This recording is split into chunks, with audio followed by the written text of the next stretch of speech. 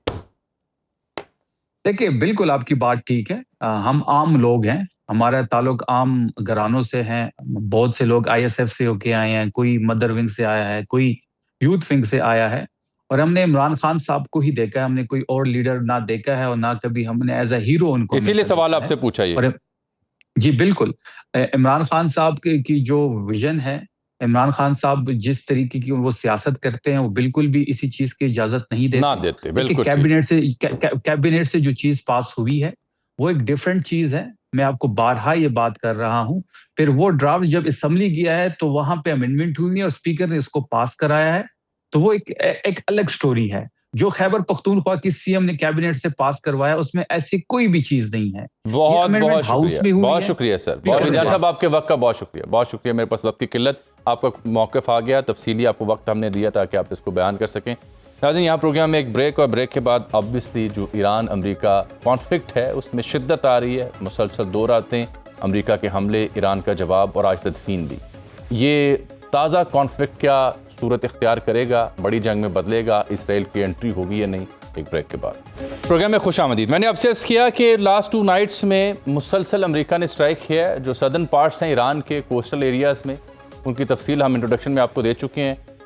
مختلف international news out let's بالخصوص new York time بتاتا ہے کہ مور دین 160 ٹارگٹس ہوئے ہیں امریکہ کی جانب سے. لیکن ایران جواب میں جارڈن, کویت اور بحرین میں جو امریکی تنصیبات ہیں, بیسز ہیں, ان کو ٹارگٹ کر رہا ہے. یہ دن اس لیے بھی اہم ہے کہ آج جناب آیت اللہ شہید کا جنازہ, ان کی تدفین, اور 10 کلومیٹر طویل یہ مجمع کی قطار ہے جو ایک محتاط اندازے کے مطابق 1.5 سے 2 کروڑ افراد بنتے ہیں.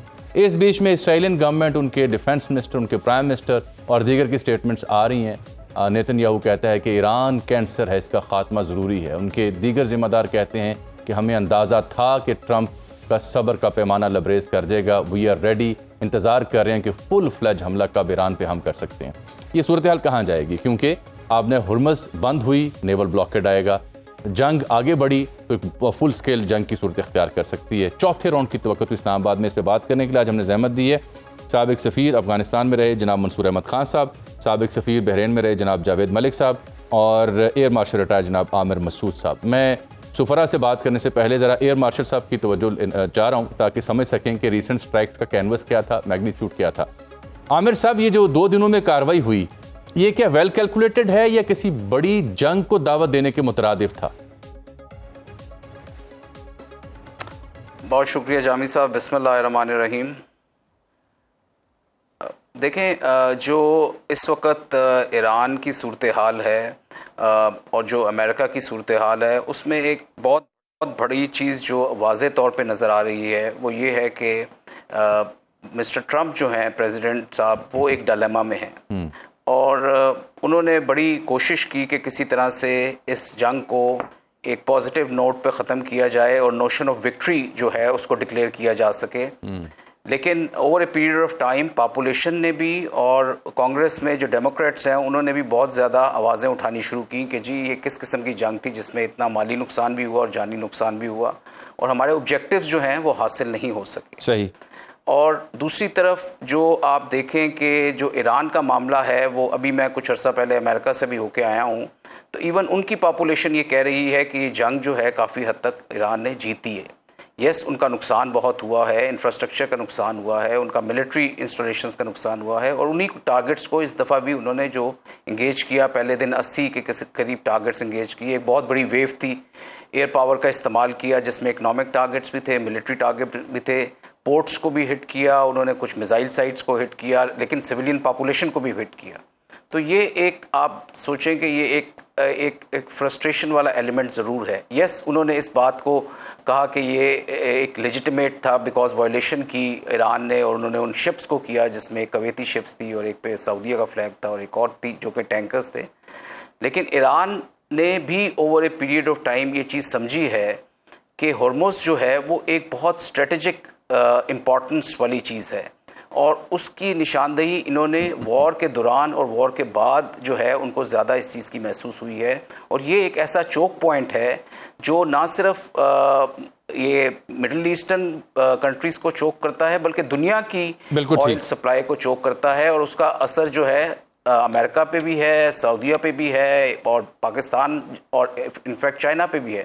تو ان چیزوں کی امپورٹنس کو دیکھتے ہوئے ایران نے یہ چیز اب کنفرم کر لی ہے کہ ادھر سے جو بھی شپ جائے گی اس کو ایران کی اتھارٹی کے انڈر، اور ایران جو ہے وہ اس کو مطلب کلیئر کرے گا. بالکل ٹھیک. میں یہ بتا دوں یہاں پہ، بالکل ٹھیک بات آپ نے کہی کہ یہ جو گلف آف یعنی عمان کے اوپر جو اسٹریٹ آف ہرمز کا علاقہ بنتا ہے، وہاں سے ایک نیا روٹ بنایا جا رہا تھا جو ایران کا دعویٰ ہے کہ یہ معاہدے کی شق نمبر 5 کی خلاف ورزی ہے، ایران کا کنٹرول ہونا چاہیے، اسی لیے انہوں نے سوموار اور منگل کچھ ٹینکرز کو ٹارگٹ کیا. منصور صاحب، یہ پچھلے 48 سے 72 گھنٹوں کی صورتحال کو دیکھ کے کیا لگتا ہے آپ کو کہ یہ جھڑپیں محض عارضی ہیں یا ایک بڑی جنگ میں بدل سکتی ہیں؟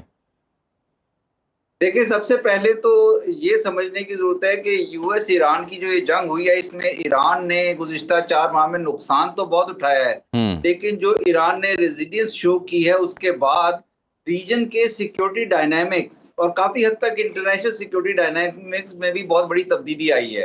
اور اب جب یہ اسلام آباد میمورینڈم آف انڈرسٹینڈنگ، یہ تو ایک یادداشت ہے، جب یہ نیگوسیشن کے ذریعے ہم ایک کمپریہنسو ایگریمنٹ تک پہنچنے کی کوشش کریں گے تو اس میں یہ والی رکاوٹیں آئیں گی، کیونکہ امریکہ کا ہدف یہ ہے یا ویسٹرن پاورز کا ہدف یہ ہے کہ کسی طرح سے ہرمز کو 28 فروری سے پہلے والی حالت میں کھولا جائے. لیکن وہ ممکن نہیں ہے کیونکہ ایران نے ہرمز کو ایک ٹول کے طور پر، ایک اسٹریٹجک ٹول کے طور پر استعمال کیا ہے، اور اب جو اسلام آباد میمورینڈم آف انڈرسٹینڈنگ کے مطابق بھی یہ نیگوشیٹ ہو کے یہاں کا ایک فریم ورک ایگری ہونا ہے. تو وہ فریم ورک، اس میں وہ جس طرح آپ نے بھی ذکر کیا، ایران کبھی الاؤ نہیں کرے گا کہ کوئی ایڈیشنل رستہ ایران کو بائی پاس کرتے ہوئے نکال لیا جائے. صحیح. تو یہ جہاں پہ بھی یہ کوشش ہوگی ایران کی طرف سے ری ایکشن آئے گا. ابھی یہ جب آپ مزید پوائنٹس پہ جائیں گے اس اسلام آباد میمورینڈم آف انڈرسٹینڈنگ کی نیگوسیشنز میں، ڈیٹیلز میں، نیوکلیر ایشوز میں بھی مسئلے آئیں گے، کیونکہ نیوکلیر ایشوز میں فروری سے پہلے ایران ایک کنسیڈنگ پوزیشن میں آ گیا تھا، کافی حد تک کنسیڈ کرنے کے لیے تیار تھا عمان میں اور جتنا ہو رہی تھی. لیکن اب ایران جو ہے وہ اپنی جو این پی ٹی کے مطابق پوزیشنز ہیں اس پہ کمپرومائز نہیں کرے گا. آپ نے کروڑوں کے مجمع کا ذکر کیا جو آیت اللہ خامنئی کی جو رسومات ہیں، آخری رسومات ان کی ادائیگی میں جس نے سپورٹ شو کی ہے یا ایران کی سولیڈیرٹی شو کی ہے، تو ایرانین لیڈرشپ بھی اتنی ایسی کوئی کنسیشنز نہیں دے سکے گی جس کو ایران کے عوام نہ ایکسیپٹ کریں. اسی طرح سینکشنز کا ایشو آئے گا اور لبنان اور اسرائیل کا، تو یہ ہم دیکھیں گے کہ یہ منسوخ تو نہیں ہوگا اسلام آباد میمورینڈم آف انڈرسٹینڈنگ، یہ اس میں لیکن بیک اینڈ فورتھ چلتی رہے گی. وائلیشنز بھی کچھ جاری رہیں گی، لیکن ایک کانسٹنٹلی پاکستان کو بھی اور دیگر کچھ جو ریجن کے ممالک ہیں ان کو رول پلے کرنا پڑے گا. کہ ٹھیک، آپ کو یہ نہیں لگتا ہے کہ فل سکیل وار ہوتا ہے؟ آپ کو مشکل دکھائی دے رہی ہے. جاوید ملک صاحب، خوش آمدید شو میں. چونکہ آپ بحرین میں رہ چکے، سب سے اہم نقطہ یہ ہے کہ ریسنٹ پاس میں جو ایران کا رد عمل ہے ملک صاحب، وہ ہے کویت اور بحرین کی حد تک. سام ہاؤ جارڈن کے اوپر بھی انہوں نے ٹارگٹ کیا، لیکن آفیشیل ان کی ارنا نیوز ایجنسی اس کی تصدیق نہیں کرتی، لیکن جارڈن کہتا ہے ہم نے 8 میزائل مارے ہیں، ان کے مار گرائے ہیں. Why Bahrain and Kuwait? کیونکہ بیسز تو یو اے میں بھی تھیں. پچھلی جنگ کا جو دور تھا اس میں سب سے زیادہ اسٹرائک تو یو اے کو کیا گیا. دیکھیے اس میں اجمل بھائی تھوڑی سی آپ کو میں ایک بتاتا چلوں کہ دیکھیے ایم او یو کے بارے میں بات ہو رہی ہے. ایم او یو جو ہے وہ بالکل واضح طور پر شک 5 کا ذکر کیا. اس میں لکھا گیا ہے کہ the traffic of the commercial vessels will immediately start. ٹھیک ہے, یہ وہ ڈاکیومنٹ ہے جس کو پاکستان اور کچھ عرصے کے بعد پھر قطر نے مل کر 4 مہینے کی محنت کے بعد ایک ہائی سٹیکس ڈپلومیسی کے بعد ان دونوں اطراف کے درمیان اگری کروایا, جو کہ بالکل 47 سال سے آپس میں بات کیا کرنا, وہ تو ایک دوسرے کی دشمن تھیں, ابھی بھی ہے, میں نہیں کہہ رہا کہ دشمنی ختم ہو گئی ہے, لیکن کسی حد تک کوئی ڈائلاگ پروسیس شروع ہوا ہے. میں as a student of diplomacy یہ سمجھتا ہوں کہ یہ document it's not, we should not just discard it. مطلب یہ بے شک ایک ایگریمنٹ نہیں ہے, ایک ایم او یو ہے, لیکن ایک اچیو کیا ہے پاکستان کی ڈپلومیسی. اگر آپ کسی سے پوچھیں گے دنیا میں کہ 4 مہینے کے بعد کیا آپ کے ہاتھ میں آیا ہے, تو وہ یہی ایم او یو ہے. اب اس ایم او یو کے اندر جو چیزیں اگری کی گئی ہیں اجمل بھائی, اس میں 2-3 چیزیں تو ہم نے ذکر کی. ایک تو آف کورس آمد و رفت, وہاں پہ آپ کہہ رہے ہیں کہ جو آبنائے ہرمز ہے, آبنائے ہرمز کو جنگ کے دوران اگر کوئی اسٹریٹجیکلی استعمال کرے وہ تو مطلب ہو سکتا ہے کوئی وار اسٹریٹجی ہو, لیکن دیکھیے انٹرنیشنل لا میں تو ایسی کوئی گنجائش نہیں ہے. وہ جو پانی ہے جس کو آبنائے ہرمز کہتے ہیں, اس کا بہت تھوڑا سا علاقہ جو ہے وہ ایران کے اس میں آتا ہے, باقی تو عمان کے کنٹرول میں ہے. تو عمان جب اس کو اوپن رکھے ہوئے ہے تو پھر ایران کو اس کے حوالے سے تحفظات اگر تھیں تو پھر ایم او یو پہ سائن نہ ہوتا. یعنی یہ کیونکہ 4 ماہ لگے نا, اس میں تو بہت ہی باتیں ڈسکس ہوئی ہیں, یہ بھی ڈسکس ہوئی ہیں. تو اس کے بعد یہ ڈیسائیڈ کیا گیا تھا کہ امریکن اپنی بلاکیڈ ہٹا دے گا. پوائنٹ نمبر 4 پہ یہ لکھا گیا ہے, اور 5 پہ یہ ہے کہ ایران جو ہے وہ اپنی کنٹرول اس کا وہاں پہ آمد و رفت کو فوراً اوپن کر دے گا. اب امریکہ نے تو بلاکیڈ جو ہے وہ ہٹا دی ہے, لیکن ان کی طرف سے جب حملہ ہوا, آپ کے سوال کے جواب میں آپ نے کہا کہ وائی دیز 2 کنٹریز, دیکھیے جو پہلا ویسل ٹارگٹ ہوئی تھی وہ تو تھائی لینڈ فلیگ کو کیری کر رہی تھی, اور میری انفارمیشن کے مطابق کل جو ٹارگٹ کیا گیا ہے اس میں قطر کے فلیگ کے اوپر بھی جو ہے ایک فلیگ جو ویسل جاری تھی اس کو بھی ٹارگٹ کیا گیا, سعودی فلیگ کو بھی ٹارگٹ کیا گیا, کویت, بحرین اور جارڈن پہ اٹیک کیا گیا. میں سمجھتا ہوں انفارچونیٹ ہے, ایسکلیٹ نہیں ہونا چاہیے, اور آف کورس اس کے جواب میں امریکہ اگر اٹیک کر رہا ہے تو اوبیسلی وہ ایک سپر پاور ہے. اگر آپ اٹیک کریں گے شپس وغیرہ پہ تو وہ رسپونڈ نہ کرے, ایسا بھی ممکن نہیں ہے. اوبیسلی یہ تو رسپونڈ کرنا وہ کریں گے, کیونکہ وہ تو کسی کے کنٹرول میں ہے نہیں. آپ جانتے ہیں ٹرمپ صاحب جو ہے ان کا تو ایک اپنا ہی مائنڈ سیٹ ہے. اور جو ایک ٹارگٹ غالباً انہوں نے 4 بہار پہ کیا ہے, آئی بلیو جو 4 بہار پہ بھی کیا, بندر عباس پہ بھی کیا ہے. جی بالکل, جی بالکل ٹھیک ہے. تو وہ بھی غالباً ایسے انفراسٹرکچر پہ ٹارگٹ کر رہے ہیں جہاں پہ ان کے بقول, جس طرح یہ کہتے ہیں کہ شپس کے ذریعے ہو سکتا ہے کوئی ملٹری چیزیں جاری ہوں, ان کو بھی لگتا ہے کہ ان کو اگر لاجسٹکلی اٹیک کریں گے تو ہو سکتا ہے وہ اس قابل نہ ہوں کہ وہ حملہ کر سکے. تو ہو سکتا ہے اگر یہ اس حد تک روکنے کے لیے ہے تو پھر تو ٹھیک ہے, لیکن اگر ایسکیلیشن کی طرف ہم جائیں گے تو میری نظر میں وہ تو خطے کے لیے بلکہ ہم سب کے لیے. میرے ساتھ ایک ملک صاحب, اچھا ایئر مارشل صاحب, میں سمجھنا چاہ رہا ہوں کہ نیو یارک ٹائمز نے خبر چھاپی کہ ٹرمپ کو جو قطر نے تحفے میں دیا تھا وہ طیارہ استعمال کرنے کے لیے, تو انقرہ گئے ہوئے تھے, تو جب سے ایران کے ساتھ کانفلکٹ شروع ہوا یہ ریسنٹ والا, تو انہوں نے وہ نیا طیارہ استعمال کرنے سے گریز کیا اور پرانا ایئر فورس 1 استعمال کرنا شروع کر دیا. وہ کہتے ہیں جی شاید کچھ سسٹم اس میں موجود نہیں تھے. یعنی اتنا ولنریبل ہے یونائٹڈ اسٹیٹس آف امریکہ کا پریزیڈنٹ, اور کیا ایسا طیارے میں ہوتا ہے جس کے بعد انہیں سیفٹی محسوس ہوتی ہے؟ چونکہ آپ کی ڈومین کا سوال تھا تو میں نے کہا آپ سے پوچھا جائے. لیکن جامی صاحب, یہ جو طیارہ ہے ڈیفینیٹلی جب بھی کوئی آپ کسی دوسرے ملک سے کوئی بھی چیز لیتے ہیں جس میں الیکٹرانکس لگی ہوتی ہیں یا ایویونکس ہوتی ہیں تو اس میں بیک ڈور کے چانسز بہت ہوتے ہیں. ابھی ٹرمپ جب چائنا گئے تھے تو انہیں جتنے بھی تحفے ملے انہوں نے آتے ساتھ ہی وہ سارے ڈسکارڈ کر دیے, اور اس کو بلکہ ایک قسم کا آپ سمجھیں کہ آئسولیشن کے طور پہ انہیں پھینک دیا گیا. انہیں کسی ایسی جگہ پہ نہیں لے کر جایا گیا جہاں پہ کوئی سینسٹیو جگہ ہوتی. تو آج کل جس طرح ٹیکنالوجی ایڈوانس ہو رہی ہے اس طرح یہ بیک ڈور ٹیکنالوجی بھی بہت ایڈوانس ہو رہی ہے. اس میں اسپائی کے ٹولز ہوتے ہیں, اس میں کوئی نہ کوئی ایسی چیز ہوتی ہے جس سے انفارمیشن جا سکتی ہے, surveillance software hardware دونوں کے اندر.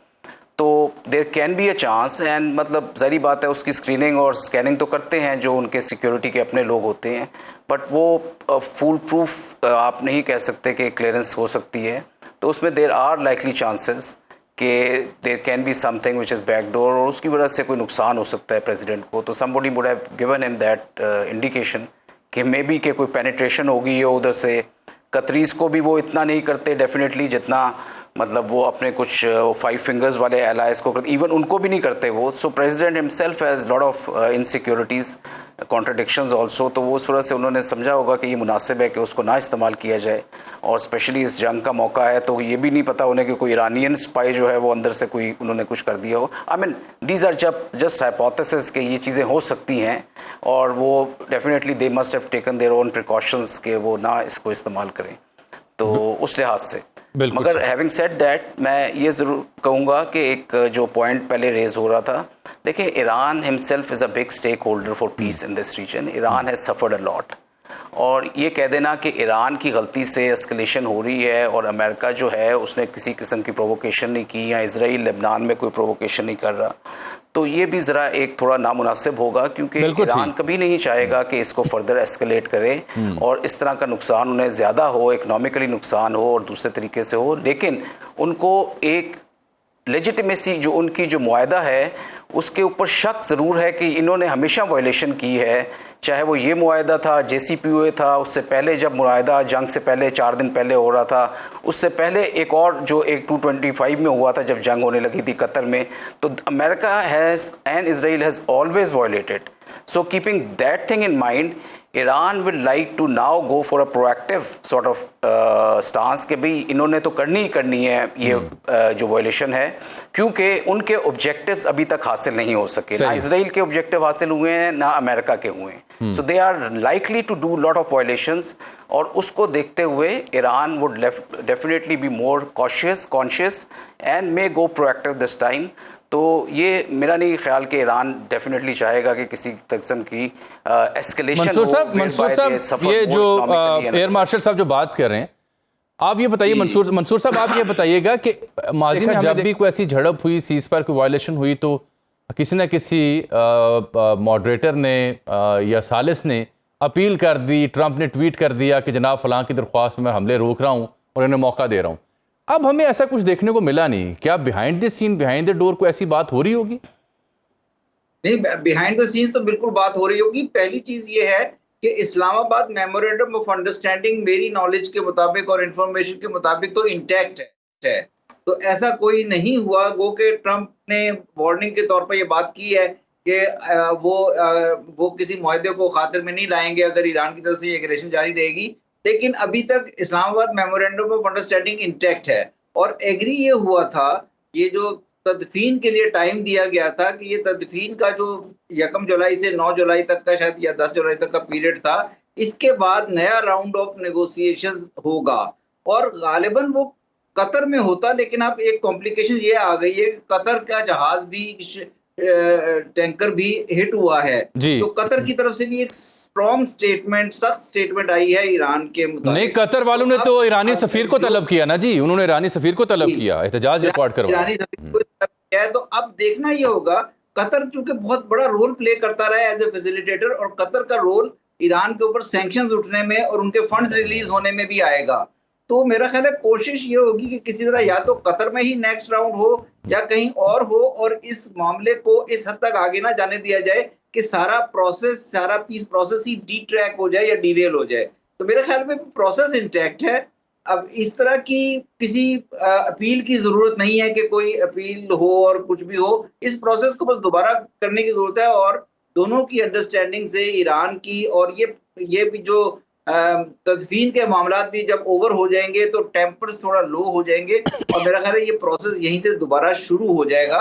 لیکن یہ والے چیلنجز آپ کو اس میں ہر ایشو کے اوپر آتے رہیں گے, کیونکہ دونوں سائڈز کے اہداف میں بہت فرق ہے. اور میں ایئر مارشل صاحب کی اس بات سے بالکل ایگری کرتا ہوں کہ ایک طرف اسرائیل کی وائلیشنز جو لیبنان میں ختم نہیں ہو رہی, سدرن لیبنان کو اینیکس کرنے تک کی بات کی ہے, کرسچن ولیجز کو انہوں نے وہاں پہ, تو اس صورت کو بھی ایران میں ایرانی پبلک اوپینین یا مڈل ایسٹ میں پبلک اوپینین اگنور نہیں کر سکتی. تو میرا خیال ہے اس کو ہولسٹکلی دیکھنے کی ضرورت ہے کہ کس طرح سے اس پیس پروسیس کو سٹیئر کر کے آگے لے جایا جا سکے. بہت ہی مشکل کمپلیکس پروسیس ہے یہ. بہت بہت شکریہ جناب منصور احمد خان صاحب, جناب جاوید ملک صاحب, ایئر مارشل ریٹائرڈ عامر مسعود صاحب, آپ کے تینوں کے وقت کا. ناظرین, پروگرام ہمارا خاتمے قریب, لیکن میں عرض کروں کہ یہ نیتن یاہو نے کل یہ سٹیٹمنٹ دی تھی کہ جو ایران کے اوپر حملہ کرنا ہے وہ ایسا ہی ہے جیسے کینسر کو جسم سے نکالنا ہے. اور ان کے وزیر فوجی ترجمان نے یہ بیان دیا کہ ہمیں پہلے ہی پتہ تھا کہ معاہدہ نہیں ہو پائے گا، ایران جنگ میں امریکہ کا ساتھ دینے کے لیے اسرائیل تیار ہے، ہائی الرٹ پہ ہماری فوجیں موجود ہیں۔ یہ جو پچھلے 48 گھنٹوں کی پیش رفت ہے جھڑپوں کی، اس کے بعد ہوا یہ کہ جو امریکہ نے پابندیوں میں چھوٹ لگائی تھی ایران کے اوپر، وہ ریورس کر دی گئی، ریووک کر دی گئی، تو 6 کروڑ 30 لاکھ بیرل خام تیل ایران کا سمندر میں مختلف مقامات پہ پھنسا ہوا ہے، کیونکہ دوبارہ سے پابندیاں لگا دی گئی ہیں۔ اور ساتھ آج کا دن اس لیے اہم کہ آج تدفین ہے جناب آیت اللہ شہید کی، شمال مشرقی شہر مقدس سرزمین مشہد ان کی سڑکوں پر سے گزرا اور تقریبات جاری ہیں۔ 10 کلومیٹر طویل جلوس ہے جو ابھی وہاں پہ موجود ہے۔ مشہد کے مناظر دیکھنے سے تعلق رکھتے ہیں۔ آج کے لیے اتنا ہی، اجازت، اللہ حافظ۔